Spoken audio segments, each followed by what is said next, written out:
morning, ladies and gentlemen. My name is Sri Hasna Ramadhanti. I am the LSPR Communication and Business Institute Indonesia student under the supervision of Sir Charles Bonar Sirait as my mentor and lecturer.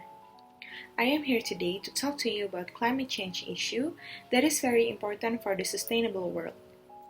I would like to present the sustainable issues include climate change in some countries as part of important sustainable world issues.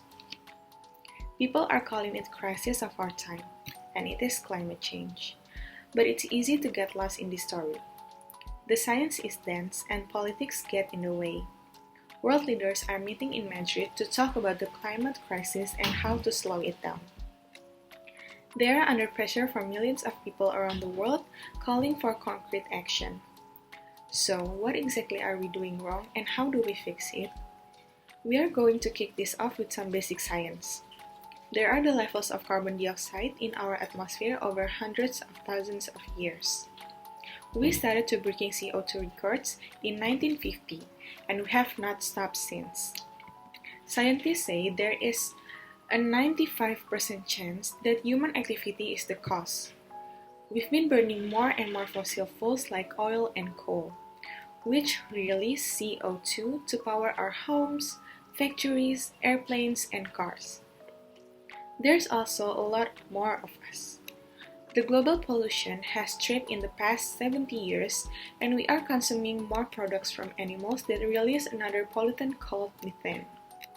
So all those gases are in the air, and when sunlight gets into the Earth's atmosphere, some of the heat gets trapped, and the planet gets warmer. That's why they call it the greenhouse effect. Director Potsdam Institute for Climate Impact Research, Johan Rostrom, said that it's actually the warmest temperature on Earth since the last ice age since 10,000 years ago. The UN says that right now, our world about 1 degree hotter than the pre-industrial times. That's around the year 1900, which is okay. In fact, UN says if we warm by 1.5 degrees before the end of the century, we should be fine. The UN even says 2 degrees would probably be alright. But again, the problem is speed, because right now we are on track to hit 1.5 degrees in only 10 years. And if we don't slow that warming down, it could mean catastrophe within my lifetime, and maybe yours too. Climate activist Severin Kali Suzuki said that climate change is happening. We are well into the 6th mass extinction event. Sea levels are rising about 3 millimeters a year because seawater expands as temperature gets warmer. Melting ice sheets and glaciers also add trillions of tons of fresh water into our ocean. People around the world are already losing their homes, and if things carry on, millions more of us will have to pack up too. Entire coastal cities could be underwater within 80 years like Miami in the US or Osaka in Japan. Entire island nations in the Pacific could completely disappear.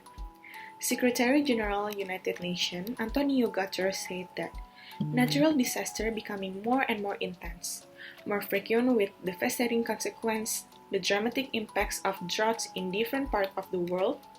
All of this is creating a situation that is real threat to humankind, and we are not doing enough. Now, there is a plan to slow all this down. Back in 2016, world leaders signed the so-called Paris Agreement. And the big pledge is to cap temperatures rising by 1.5 degrees or a maximum of 2 before the year 1100. So countries set their own targets on how much CO2 they emit. But there's the thing, 3 years after the agreement, global CO2 levels are still going up. Lead author United Nations Emission Gap Report John Christensen said that CO2 emissions have been going up the last year by 2%, so that's actually the average of the last 10 years.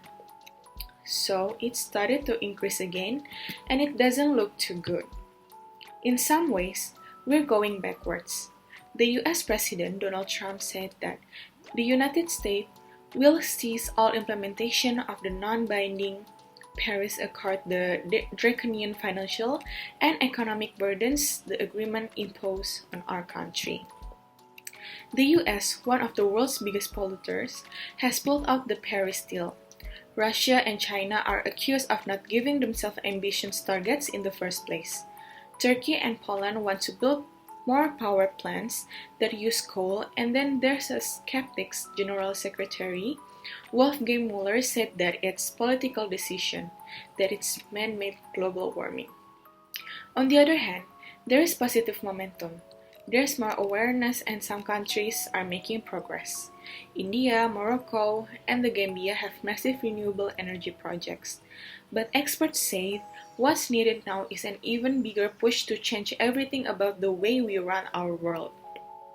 Director Potsdam Institute for Climate Impact Research, Johan Rostorm, said that everyone can do that by shifting to renewable energy, reducing the use of cars, use trains more, and cycle more, eat less meat, consume a bit more carefully. So where does that leave us? Well, there's only so much bike riding and light bulb replacing you and I can do every day. But the truth is that it's those everyday things that are going to change. Coffee could run out if farmers can grow it.